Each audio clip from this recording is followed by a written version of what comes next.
এমন অনেক মানুষ আছে যারা খাসির মাংসটা খেতে পারে না। খাসির মাংস থেকে একটা বাজে গন্ধ লাগে তাদের কাছে। সো আজকের ভিডিওটা মূলত তাদের জন্যই। আমি আজকে খাসির মাংসটা একদম গন্ধ ছাড়া কিভাবে রান্না করতে পারবেন আর প্রত্যেকেই খেতে পারবে, বুঝতেই পারবে না যে এটা খাসির না গরুর মাংস। সো সেইভাবে রান্না করে দেখাবো। ভিডিওটা নাটে সম্পূর্ণ ভিডিওটা দেখবেন। প্রথমে প্যানের মধ্যে আমি তেজপাতা দিয়ে দিয়েছিলাম 2টা। তো তেজপাতাটা একটু টেলে নিয়েছি। এবারে দিয়ে দিব সরিষার তেল বা সয়াবিন তেল। তারপর তেলটা গরম হয়ে আসলে দিয়ে দিব রসুনের কুচি। রসুন কুচিটাকে একটু ব্রাউন করে ভেজে নেব। রসুন কুচিটা যখন ব্রাউন করে ভাজা হয়ে যাবে তখন এখানে দিয়ে দিব পেঁয়াজের কুচি। পেঁয়াজটাকে আমি একটু মোটা করে গোল গোল করে কেটে নিয়েছি। আপনারা এভাবেই দেওয়ার চেষ্টা করবেন। এবার পেঁয়াজটাকে তেলের মধ্যে একটু সিদ্ধ করে নেব, বেশি ফ্রাই করা যাবে না। হালকা একটু সিদ্ধ হয়ে গেলে এখানে পানি দিয়ে দিতে হবে। গুঁড়ো মশলাগুলো দেওয়ার আগে যদি এখানে পানি দেন তাহলে মশলাটা পুড়ে যাবে না বা লেগে যাবে না, আর মশলাটা থেকে বাজে একটা গন্ধও আসবে না। এবার পানিটা যখন একটু গরম হয়ে যাবে তারপর আমি বাকি মশলাগুলো পানির মধ্যে দিয়ে দিব। 1 টেবিল স্পুনের মতো দিয়ে দেব আদা রসুনের পেস্ট। এখানে আদা আর রসুন দুইটা একসাথে ব্লেন্ড করা আছে, সাথে একটু জিরে বাটাও আছে। আর আদা আর রসুনের পেস্টটা কিছুক্ষণ নেড়ে চেড়ে একটু কষিয়ে নেব। এরপর আমি বাকি মশলাগুলো অ্যাড করব। 2 টিস্পুনের মতো দেব মরিচ গুঁড়ো আর 1 টিস্পুনের মতো দেব হলুদ গুঁড়ো। যেহেতু ঝালটা একটু বেশি পছন্দ করি আমরা, এই জন্য ঝালের পরিমাণটা একটু বেশি দেব। আর এখানে আস্ত গরম মশলাগুলো অ্যাড করে দেব। এখানে আমি 2টা দারুচিনি নিয়েছি আর 3-4টে এলাচ নিয়েছি, আর তেজপাতাটা তো আগেই দিয়ে নিয়েছি। এখানে গরম মশলাটা তেলের মধ্যে ফ্রাই করবেন না, হলুদ মরিচ গুঁড়ো দেওয়ার পরেই গরম মশলাটা দিতে হবে। তাতে কি হবে, এটার ফ্লেভারটা অনেক স্ট্রং হয়ে যাবে। এবার স্বাদ মতো লবণ দিয়ে দিয়েছি। এবার মশলাগুলো ভালো করে একটু কষিয়ে নেব যতক্ষণ না এর উপর থেকে তেল বেরিয়ে আসে। যখন মশলাটা একদম শুকিয়ে যাবে, তেল উপরে চলে আসবে, তখনই আমি এখানে মাংস দিয়ে দিব। এইভাবে একবার খাসির মাংস রান্না করে দেখবেন, বাজে যে স্মেলটা আপনারা পান সেই স্মেলটা আর পাবেন না।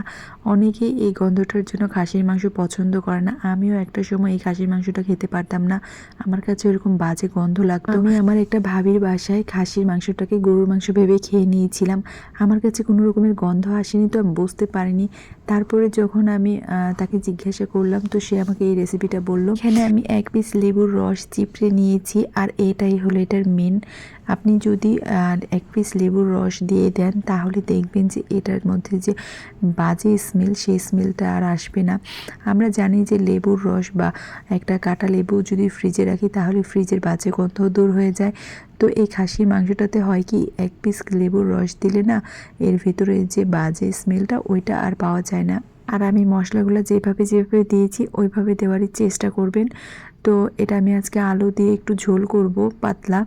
আপনারা চাইলে ভুনা করলে এই মুহূর্তে একটু ভালো করে কষিয়ে নিয়ে নামিয়ে নিতে পারেন। আপনার বাসায় যদি এরকম কোনো মানুষ থেকে থাকে যে খাসির মাংস পছন্দ করে না, আপনি 1 পিস লেবুর রস দিয়ে এই খাসির মাংসটা রান্না করে তার সামনে নিয়ে যাবেন, দেখবেন সে বুঝতেই পারবে না যে সে খাসির মাংস খাচ্ছে না গরুর মাংস খাচ্ছে। আর অবশ্যই যদি একটু বড় বড় পিস করেন খাসির তাহলেও কিন্তু গলে যাবে, কারণ লেবুর রসটা দেওয়ার পর এটার স্মেলের সাথে সাথে মাংসটাও খুব তাড়াতাড়ি গলে যায়।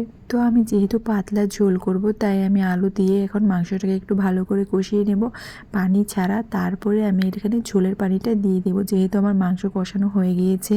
আপনারা যদি এই মাংসটাকে ভুনা খেতে চান তাহলে এই আলুটা আরেকটু আগে দিয়ে দিবেন, মানে এই মাংসটা যখন কষাবেন তখনই দিয়ে দিবেন, তাহলেও হয়ে যাবে, যেহেতু মাংসের পিসগুলো খুবই ছোট ছোট ছিল। এবার আমি একটু ঢেকে দেবো, ঢেকে দিয়ে কিছুক্ষণ এটাকে জাল করে নিব। যখন আমার পরিমাণে ঝোল হয়ে যাবে, যেহেতু আমি আলু দিয়েছি তো ঝোলটা আরও টেনে যাবে, এই মুহূর্তে আমি চুলার আঁচটা বন্ধ করে দিই। এবার আস্ত জিরে একটু চুলায় টেলে নিয়েছিলাম আর সেটাকে আমি একটু গুঁড়ো করে নিয়েছি। গুঁড়োটা আমি মাংসের ঝোলের উপরে ছিটিয়ে দেব। যেহেতু এখন চুলার আঁচটা বন্ধ আছে, ঠিক সেই মুহূর্তে এই কাজটা করতে হবে, আর তারপর নেড়ে চেড়ে একটু মিশিয়ে নিতে হবে। আমার রেসিপিটা আপনাদের কেমন লাগলো আমাকে একটু কমেন্ট বক্সে জানাবেন, আর বাসায় একবার ট্রাই করবেন কেমন হয়, সত্যি কি এর গন্ধটা থাকে নাকি থাকে না সেটাও আমাকে কমেন্ট বক্সে জানাবেন। আশা করব আপনাদের বাসার সবারই ভালো লাগবে। তো ভালো থাকবে সবাই। আজকের মতো এখানে বিদায় নিচ্ছি। আসসালামু আলাইকুম।